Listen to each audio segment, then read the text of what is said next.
Sydney, and today I'm going to be talking about 1958's The Blob. This movie was directed by Irvin Yeaworth and starring Steve McQueen. So I grew up watching this movie. My family had it on VHS. So watching it again recently, did it hold up from when I was a kid? Kind of, yeah, kind of. So obviously this is full spoilers. I'm gonna be saying stuff about the movie, so if you haven't seen it yet, I just watched it recently on Filmstruck, which I got through Apple TV. I used a free trial, they had it on there. So if you haven't seen it yet, go watch it. So the movie starts with a super kitschy theme song from Burt, Bacharach. Ladies and gentlemen, Mr. Burt Bacharach. The song has a very more 60s vibe to it. It's very groovy kind of and super catchy. It's a great song for the opening, even though it kind of contrasts the movie a little bit. The movie takes place in Pennsylvania in July 1957. Steve and Jane, our main characters, witness a meteorite crash in the distance. Steve decides to go to look for it when they almost run into an old man who's already found the meteorite.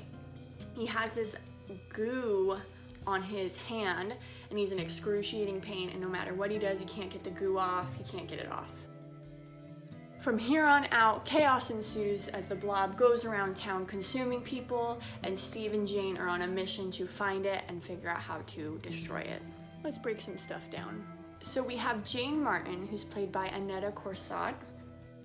Not only is she a super babe in the movie, she's also very independent and strong as a character right from the get-go. Her and Steve are all like smoochy smoochy. He keeps calling her, ooh, Janie girl. And What you think, Janie girl? she's like, no, my name's Jane, just Jane. My name is Jane. Just Jane. She's not just defined as like Steve's girl. She's not Steve's girl, she's Jane. She maintains this strength pretty consistently throughout the film as well. She's constantly coming to Steve's defense. There is one moment though that she definitely falls into the movie trope category when they are in the supermarket and she sees the blob and she just gets faint and she can't seem to walk. She like throws the dog that she's holding. She just becomes a huge mess where I'm like, girl, come on, get it together. Like, you are better than that. I was expecting her to be a little bit more badass in that moment, given it's 1958, so that's a little bit part of the stereotype of that time. Like, I don't know, but she definitely pulls a damsel in distress kind of moment. So next we have Steve Andrews, who's played by Steve McQueen. This was his first feature film debut. So this wasn't his first movie, but this was his first movie as a leading man. Okay, so his acting is pretty subpar in this movie. Huh? A lot of his delivery feels really bland. Overall though, for sure, he definitely holds his ground as a leading man, and he's very charming. His eyes are the most sparkling things I've ever seen in my life. Steve McQueen was 27 at the time of filming, even though he was playing a high schooler, but that's not super uncommon in the film industry. Like, you see that all the time. According to IMDb, McQueen was offered $2,500 for the picture, or 10%. He ended up going with the $2,500 because he really did not have a lot of faith in the film. He for sure thought it was gonna be a flop and was like, man, I'll just take the $2,500. It ended up overall grossing about $4 million. Ooh. As little faith as he did have in the movie, apparently at the time of his death in 1980, he did have a poster of the film on his bedroom wall. So I do think that he did have a fond affection for the film, even though he didn't have a ton of faith in it in the beginning. Other characters we have are Steve's friends, who have a super Hardy Boys vibe. And then we have the Doc, who has a super Atticus Finch vibe. But out of all the characters, by far the most interesting is the Blob itself. This monster is so simple in concept. It's not scary to look at, but then when you see what it can do, it's very scary. And you don't, as an audience member or a character, you don't know a lot about it. So you don't know what it's capable of fully. You don't know what its weaknesses are. It's very mysterious, and because of that, I think it makes it more scary. Of course, I had to look up what the Blob was made of, and it's made up of red dye and silicone, so also super simple, super easy. As simple as the Blob is, like physically, literally too, I think it holds up really nicely on film. What does not hold up really good in film though is the miniature set designs. What they did for quite a few of the close-up shots is they took a miniature 2D model set, they mounted a camera onto it, they placed the blob on it, and then they would move the set so that the blob would move, and it would appear as if it was moving and kind of consuming the set.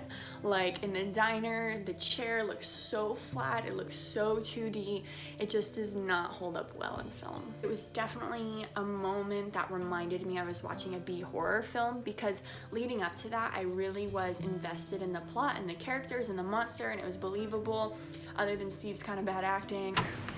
Huh? But like, yeah, the moment I saw those chairs, I was like, what? I was like, this is horrible. That looks so bad. Overall, though, the movie is so low budget that there are mistakes throughout the film. There are props that are moving between different camera angles.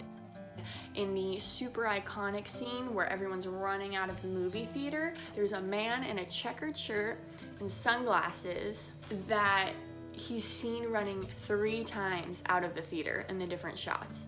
In that scene as well, there is a crew member standing in front of the box office that you can just totally see him. As many mistakes as there are though, I think that's one of my favorite things about older movies, is just like the charm about having mistakes in film. Like, they were low budget, they weren't paying people to catch these things, and so like whatever, they just kept going. According to Jack H. Harris, who is the producer of the film, it cost $240,000 to make. But according to the son of the director, he later claimed like, no, it cost more like $120,000. Harris, the producer, also claimed that there were actually 2 TV shows that were gonna be put out based off of the Blob movie, but none of them ever got to even the pilot stage, so. But that would have been cool to see. I think the weirdest thing about this movie though is how abruptly it ends. Like, speaking of the budget, I don't know if they ran out of money, out of time, but literally they're like, we figured out its weakness.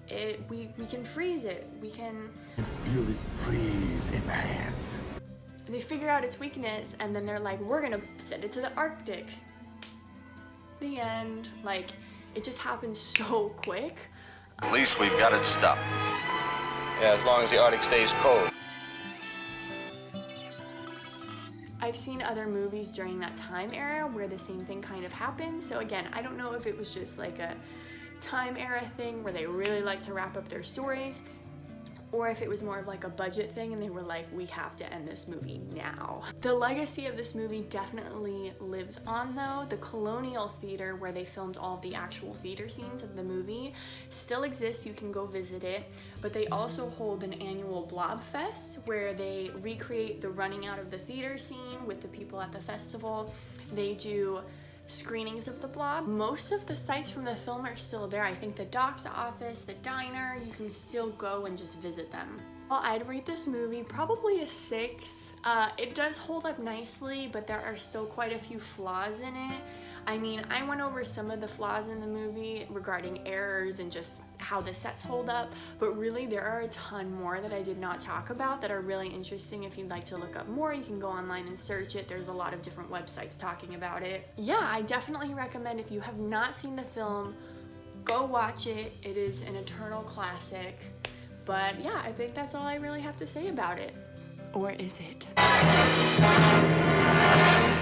Thank you for watching this, and if you want, you can subscribe, or you don't have to. You can do whatever you want. I don't really care. Okay, bye!